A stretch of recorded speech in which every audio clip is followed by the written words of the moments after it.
Hi friends, myself Manoj Gurjar. You are most welcome to our YouTube channel Medcom Study. आज हम study करने वाले हैं prostate gland के बारे में।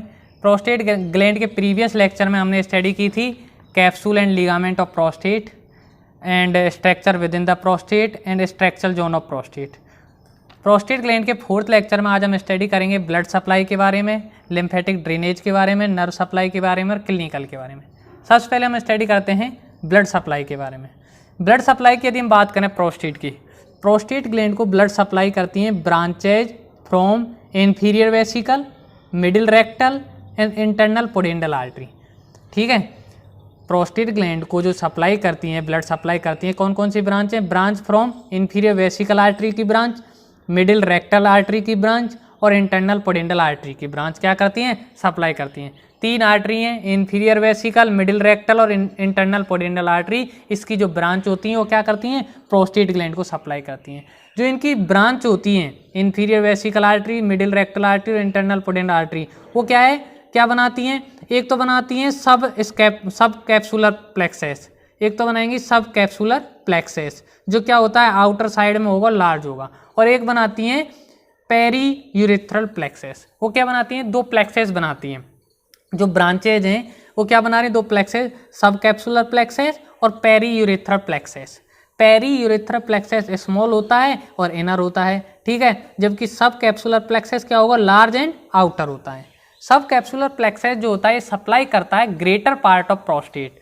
प्रोस्टेट के मेन पार्ट को कौन सप्लाई करता है? ग्रेटर पार्ट को सप्लाई कौन करता है? सब कैप्सुलर प्लेक्सेस जो बनाती हैं branches from inferior vesicle artery, middle rectal artery और इंटरनल पोडेंडल आर्टरी। ठीक है, नेक्स्ट हम बात करें वेन की। वेन जो होती हैं वो बनाती हैं एक rich plexuses. Vein form the rich plexuses around side and base of gland. Prostate जो ग्लैंड होती है उसके बेस और साइड के अराउंड क्या बनाती है? एक प्लेक्सेस बनाती है वेन भी, जो ड्रेन करता है किस किस वेन को? वेसिकल वेन को और इंटरनल इलियक वेन को। किस किस को ड्रेन कर रहा है? वेसिकल वेन को ड्रेन कर रहा है और इंटरनल इलियक वेन को क्या करता है? ड्रेन करता है। ठीक है, ये वेन की बात होगी। नेक्स्ट एक वेरी इंपॉर्टेंट बात है कि एक क्या होता है? वाल्वलेस कम्युनिकेशन देखने को मिलेगा। क्या है? एक वाल्वलेस कम्युनिकेशन देखने को मिलेगा।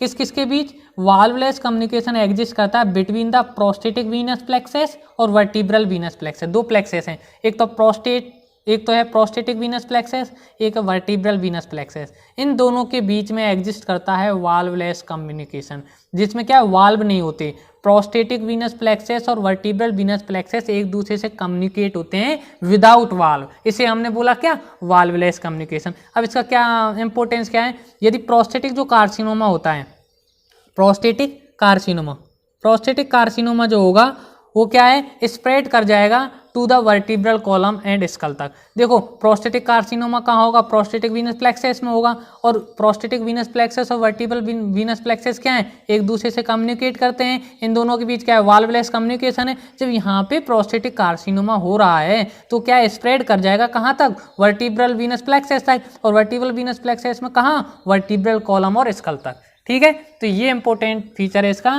किसका? वाल्वलेस कम्युनिकेशन का। प्रोस्टेटिक कार्सिनोमा स्प्रेड कर जाएगा कहाँ तक? वर्टिब्रल कॉलम एंड स्कल तक। नेक्स्ट हम बात करते हैं लिम्फेटिक ड्रेनेज की। लिम्फेटिक ड्रेनेज की यदि बात करें, लिम्फेटिक ड्रेन होता है कहाँ पे?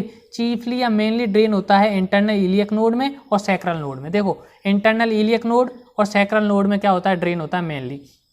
पार्शली ड्रेन होता है एक्सटर्नल इलियक नोड में। देखो, सिंपल सी बात है, ज़्यादा इसमें क्या है कि दिमाग लगाने वाली बात है नहीं।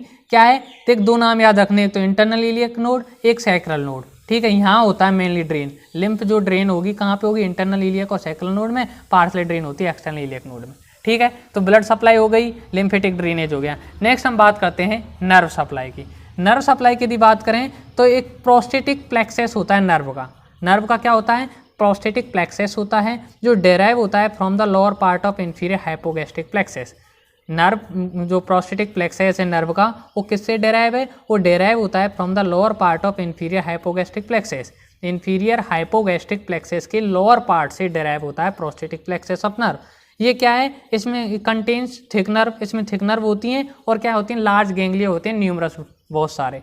ठीक है, अब प्रोस्टेटिक प्लेक्सेस ऑफ जो नर्व है ये सप्लाई किस किस को करता है? ये सप्लाई करता है, देखो, ये सप्लाई करता है सेमिनल वेसिकल को सप्लाई करता है, किस किस को सप्लाई करता है, सेमिनल वेसिकल को सप्लाई करेगा, कॉर्पोरा कैवर्नोसा को सप्लाई करेगा, सेमिनल वेसिकल कॉर्पोरा कैवर्नोसा को सप्लाई करेगा, कॉर्पस स्पोंजियोसम किसको सप्लाई करेगा, कॉर्पस स्पोंजियोसम को, और सप्लाई करता है membranes and phenyl part of urethra, urethra का जो पिनाइल पार्ट है और मेम्ब्रेनस पार्ट है उसे सप्लाई करता है कौन, प्रोस्टेटिक प्लेक्सस ऑफ नर्व, एक बल्बो यूरिथ्रा ग्लैंड को सप्लाई करता है। तो 5 को सप्लाई कर रहा है, सेमिनल वेसिकल को, कॉर्पोरा कैवर्नोसा को, कॉर्पस स्पोंजियोसम को, membranes and phenyl part of urethra और बल्बो यूरिथ्रल ग्लैंड को।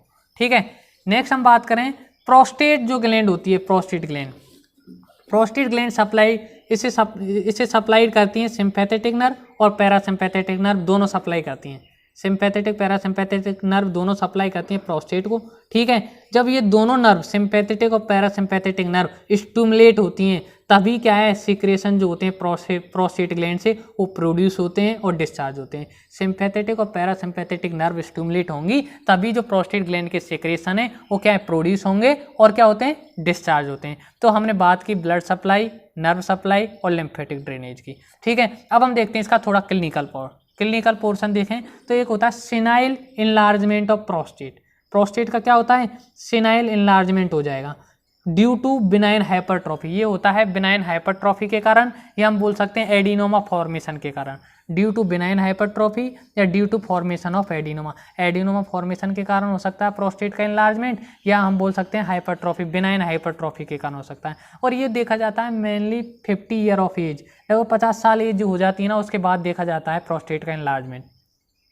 कॉज क्या है, cause retention of urine, urine का क्या होगा, रिटेंशन होगा ड्यू टू डिस्टोरेशन हो जाता है यूरिथ्रा, यूरिथ्रा जो होगा डिस्टोर्ट हो जाएगा। ठीक है, यूरिथ्रा जब डिस्टोर्ट हो जाएगा तो क्या होगा, यूरिन का रिटेंशन हो जाएगा। ठीक है, इनलार्जमेंट हो जाता है मीडियन लोब का, जब प्रोस्टेट का इनलार्जमेंट हो रहा है तो मीडियन लोब का क्या होगा, इनलार्जमेंट होगा।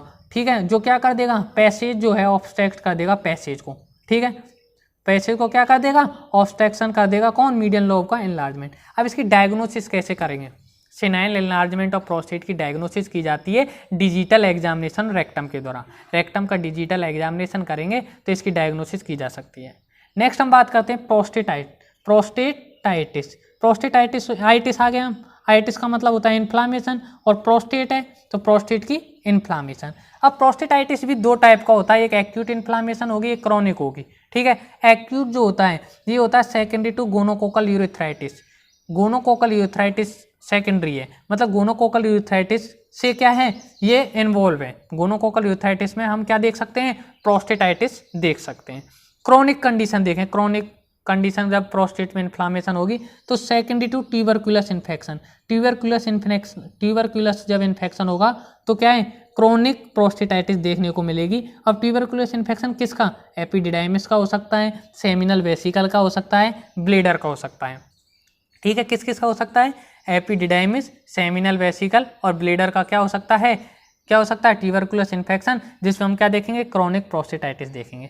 ठीक है, थर्ड क्लिनिकल देखें तो benign prostatic hyperplasia, benign prostatic hyperplasia देखी जाती है पेरी यूरिथ्रल जोन में, पेरी यूरिथ्रल जो जोन होता है उसमें हम क्या देखते हैं, benign prostatic hyperplasia, benign prostatic hyperplasia कहाँ देखी जाती है, पेरी यूरिथ्रल जोन में। ठीक है, नेक्स्ट हम बात करें कार्सिनोमा प्रोस्टेट, प्रोस्टेट के कार्सिनोमा की यदि बात करें ये देखा जाता है पेरीफेरल जोन में, आकर in peripheral zone, carcinoma of prostate कहाँ देखा जाएगा, पेरीफेरल जोन में देखा जाता है। Occur after the age of 50 to 55 year, 50 से 55 साल की जब एज हो जाती है उसके बाद ही क्या है, प्रोस्टेट का कार्सिनोमा होने के चांस ज़्यादा होते हैं। मेटास्टेटिक स्प्रेड होता है, प्रोस्टेट के कार्सिनोमा का क्या होता है, मेटास्टेटिक स्प्रेड होता है occur to the vertebral column, vertebral column था, क्यों होता है, ये होता किसके थ्रू है, ये होता है वाल्वलेस कनेक्शन, हमने बताया था ना वाल्वलेस कनेक्शन होता है प्रोस्टेटिक वीनस प्लेक्सस और वर्टिब्रल वीनस प्लेक्सस के थ्रू, उसी के थ्रू प्रोस्टेटिक वीनस प्लेक्सस और जो वर्टिब्रल वीनस प्लेक्सस के बीच जो वाल्वलेस कम्युनिकेशन है, वाल्वलेस कनेक्शन है, उसी के थ्रू होता है मेटास्टेटिक स्प्रेड। ठीक है, कहाँ तक होता है, वर्टिब्रल कॉलम तक होता है। तो हमने क्लिनिकल देखा senile enlargement of prostate, prostatitis, benign prostatic hyperplasia and carcinoma prostate. तो हमने क्या है, प्रोस्टेट के ऑल ऑफ जो पोर्शन है इसका ग्रॉस फीचर देख लिया, इसके जोन्स देख लिए, इसकी ब्लड सप्लाई देख ली और इसके lymphatic drainage, nerve supply, clinical. ठीक है, तो इस तरह जो ये टॉपिक है कंप्लीट होता है। प्लीज़ कमेंट करके बताएं आपको टॉपिक कैसा लगा। Do share and subscribe my YouTube channel Medcom study. Bell icon दबाना न भूलें। Thank you for watching.